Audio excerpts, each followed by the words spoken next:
Hello. Thank you for listening. This is the near death experience of Kate, and this experience occurred in 1956 to 1957 and was documented on June 21st, 2017. Open quote. The Voice.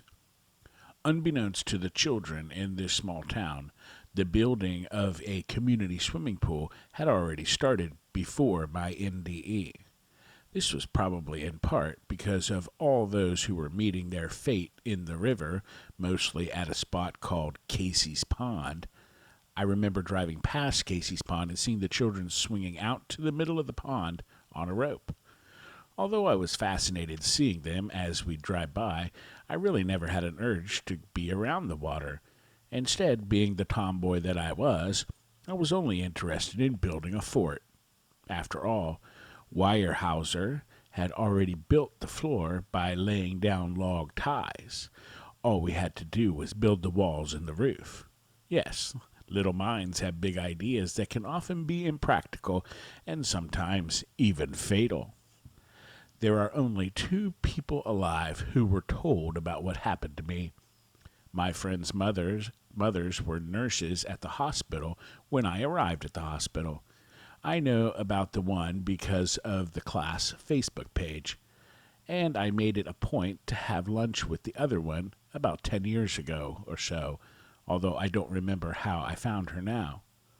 The mothers worked at the only hospital in town with my mother and had to cover for my mother because her daughter had fallen into the river. These women at the hospital were all very close, with two of them were sisters-in-law.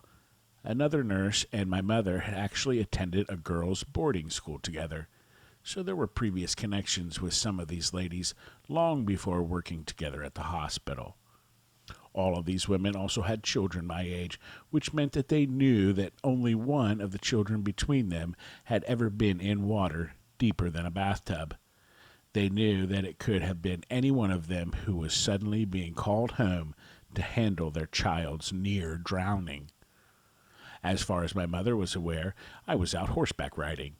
But in reality, Linda's father had taken the horses away, telling us children that the horses needed to rest and that we needed to go find something else to do. Linda's father was dealing with me. I should have drowned, but didn't. He was so scared that he left me standing out in the yard in sopping wet clothes. He put all the other children in the house, closed the door, and waited for my mother to arrive. Mother was driving up the hill and around the curve. The door suddenly flew open and Linda's father sprinted out across the yard to meet her before she could step out of the car. They stood alongside the car, staring at me from across the yard while he tried to tell my mother what little he knew.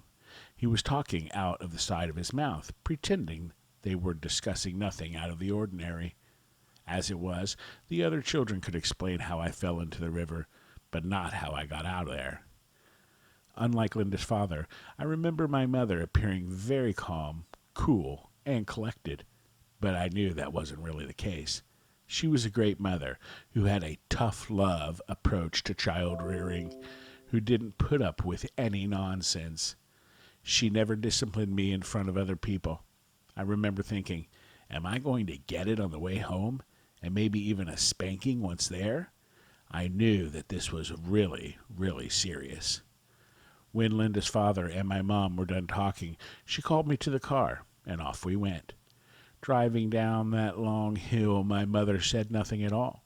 I decided it was best for me to start the conversation to get it over with. Staring straight ahead and down at the floor, I started the conversation. Through tears, I told her that I was sorry. I only wanted to build a fort. I won't go out on those logs again. I promise, etc., etc. Nothing. My mother didn't respond. So I continued. Still nothing. Finally, curiosity got to me, and I looked over to see what my mother was so preoccupied with that she couldn't take care of business. That's when I realized that if I didn't shut up and quit distracting her, that there was a good chance that we might run off the road on this steep hill and end up in the trees and both be dead. I was old enough to realize that my mother's face was so full of tears that she couldn't even see to drive. I was still too young to realize that she didn't want me to know how shaken up she was.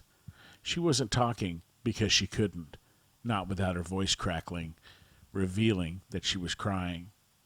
I was also too young to realize that my mother had plenty of time to look at the river and agonize over my experience. She could visualize me choking, gagging, getting water up my nose, in my mouth, struggling to get some air, and etc. But none of that had actually happened, which was why I was so willing to forget the whole experience and just go back to riding horses. All was quiet the rest of the way home. I was thinking that my mother, who gave me the only 2 spankings I'd ever had, was actually going to have my stepfather deal with the situation. This would be my first spanking from him. My stepfather arrived home that night and nothing was said about what happened that day. No adult had ever asked me how I got from the middle of the river back to the logs, or how did I ever end up back on those huge logs that I'd fallen off of. It was about 4 years later when the next miracle would happen. But even so, it'd be many, many years before I'd finally realize why Linda's father was acting so strange that day.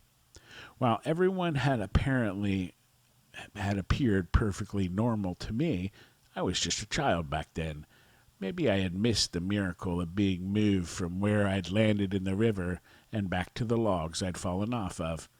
Maybe I also missed the miracle of being picked up by the seat of my pants and thrown back onto the logs. But I didn't miss the miracle of talking underwater. And I knew who was talking to me underwater that day simply because I'd been in catechism classes and I was aware of who God was because he could perform miracles. Therefore, I reasoned that I knew who was talking to me. My thinking was that falling into the river was an emergency. But God just doesn't show up for no good reason to talk to people, so there was no reason for Linda's father to separate me from the other children and leave me standing sopping wet out in the yard until my mother arrived. Linda's father, on the other hand, immediately knew that the only one who could swim was my faithful dog, who followed me everywhere. While the dog may have been perched on the edge of the logs, ready to follow me into the river, the dog didn't pull me up from the middle of the river and back on the logs I'd fallen off of. In Linda's father's mind, if God pulled that child out of the river and put her back up on the logs she'd fallen off of, then maybe, just maybe, he's not done with her. Maybe he's going to come back. Just in case, he had cleared everybody out of the way to give me plenty of room. He wanted to make sure no one got in the way until my mother could arrive and take over, just in case. That was the real reason my mother had to come home immediately. She went to relieve Frank because he didn't know what to do or how to handle this. He only knew one thing for sure. He couldn't keep the other children in the house for the rest of the day and have me standing out in the yard. Over the years, I would periodically think back on this. How crazy could Linda's father be? He was an adult, after all. This whole idea of God coming back to talk to a child was almost as crazy as me thinking that us children could build a fort out of the Weyerhaeuser log ties. A child drowning is an emergency, that's one thing, but God doesn't just show up out of the blue to talk to people. However, as it turned out, Linda's father had been right all along. Having a good 40-plus years on me and being much wiser, he had immediately recognized that they should have been dragging the river for a body. He knew something was not right with this picture. Me, on the other hand, even as an adult in later years, never made the connection from A to B to C until I was forced to do so. I actually had to go back and connect life-saving miracle number 1 and number 2 with and number 3 and everything that had been happening in between.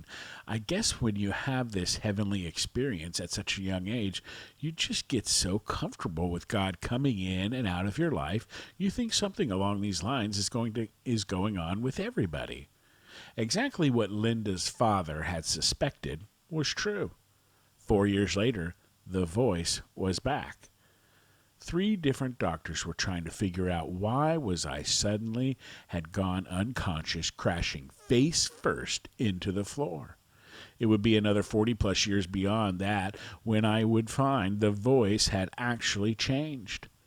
There would be no more talking to me during the day, and likewise no more crashing to the floor as if I'd been shot in the back.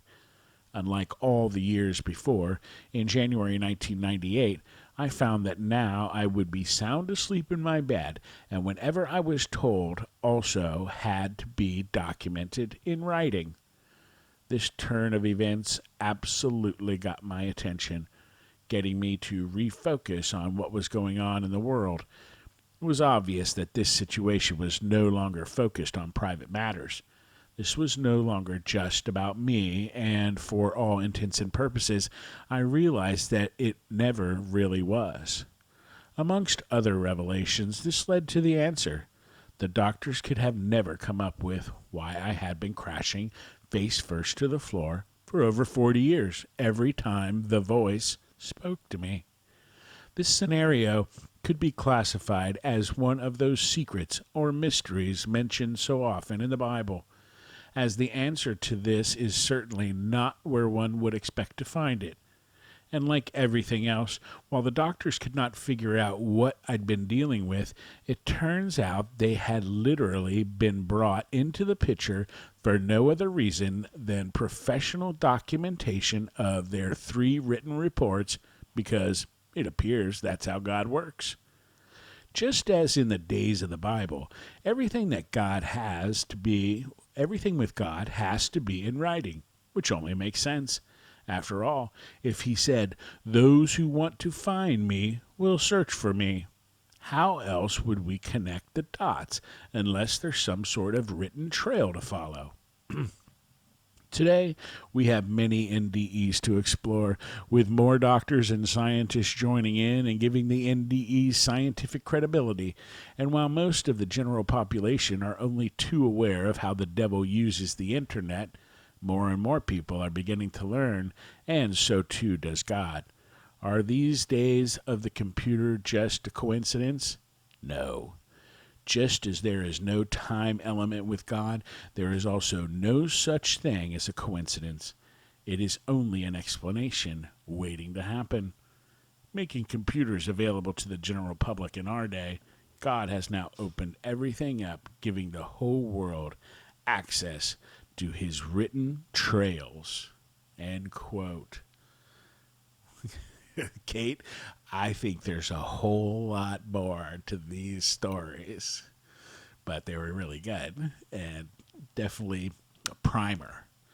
And there are some questions. So let's see if we can get a little bit more meat on the bones here. A question about the associated life-threatening event. Answer. I ran out on the lumber mill's log ties and went flying off the end into the middle of the river. I was basically drowning. Question, how do you consider the content of your experience? Answer, both pleasant and distressing. Question, rating your highest level of consciousness. Answer, more conscious. If you're drowning, you're really focused. Probably true. Question, did you see an unearthly light? Answer, yes. The light shone down on me in the pitch black water just before the voice spoke. Question, what importance did you place on your religious/spiritual life prior to your experience? Answer, not important to me. Question, what was your religion prior to your experience? Answer, Christian, Catholic, just normal Catholic upbringing. Question, have your religious practices changed since your experience? Answer, yes. Now I never miss Mass. I'm obsessed with knowing everything I can. Question, what importance do you place on your religious/spiritual life after your experience? Answer, greatly important to me. Question, what is your religion now? Answer, Christian Catholic, a more devoted Catholic. Question, did your experience include features consistent with your earthly belief? Answer, entirely consistent. I was a child and just believed in what I'd learned at catechism. At that point, I didn't know much, but remembered that God could perform miracles. That's what I was dealing with at the time. A big life-saving miracle.